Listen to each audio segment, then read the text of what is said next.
Flag and country. Every day is Independence Day.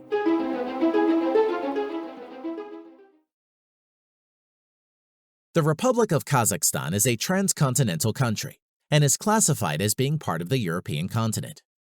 Kazakhstan celebrates its Independence Day on December 16th. The flag colors include a blue background that symbolizes peace, freedom, cultural, and ethnic unity of Kazakh people, including the various Turkic people. The gold sun with and rays represent a source of life, energy, wealth, and abundance.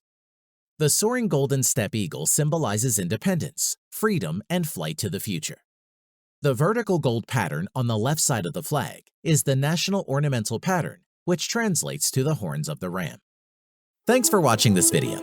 If you enjoyed the content, don't forget to like, comment, and subscribe. For new videos, click the bell notification icon and follow us on social media. Flag and country. Every day is Independence Day.